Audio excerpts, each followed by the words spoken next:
In Washington, D.C. tomorrow, a controversial voter ID law is being challenged in court, and at stake could be the 1965 Voting Rights Act. The Department of Justice says the voter ID law in Texas would disenfranchise 600,000 minority voters who don't have the approved form of identification.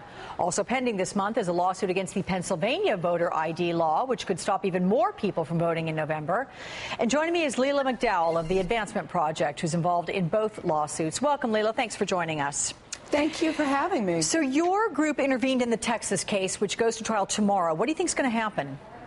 Well, we hope that the court will uphold democracy, because that's what that case is ultimately about. 600,000 already registered voters would be disenfranchised by this law potentially. And when they passed this law, they knew it was a discriminatory law. The data was there. It was raised in the debate in the state legislature, and they knew that there was no fraud at all. One of the sponsors of the bill admitted that, but they passed it anyway. And what this is, go ahead, Alex. No, but I just want to ask, what exactly does this law ask for, and how do we know that number 600,000 would be affected?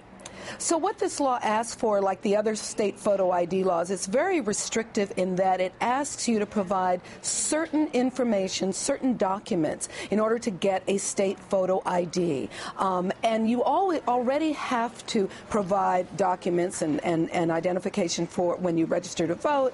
But this is very restrictive, unlike the federal law. And so it's so restrictive that, for example, college students, college IDs are not accepted.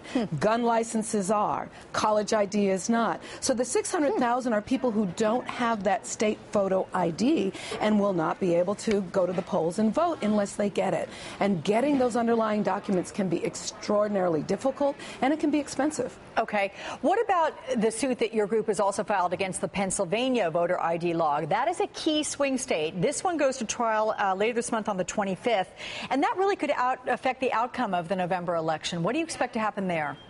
Well, it very much could, and that's what we're seeing. We're seeing that democracy is being used as a pawn in partisan politics.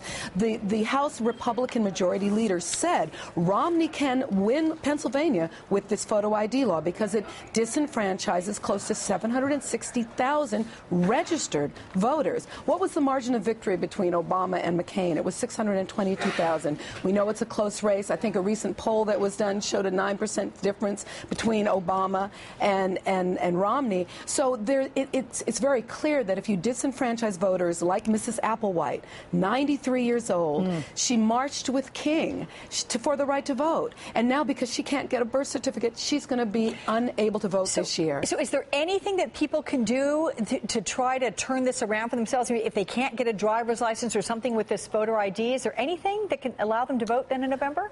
Well, we're going to be working with people, but to try to do that, to try to get the underlying documents. But 85% of colleges, for example, don't give the kind of ID that is required by this very restrictive law. It's one of the most restrictive in the country. And people are going to be confused. They've only got 4 months until the election, and that's part of why we're hoping that we will win in court and at least get an injunction to stop this law from going into place until the fall. We are seeing these laws all over the country in battleground states.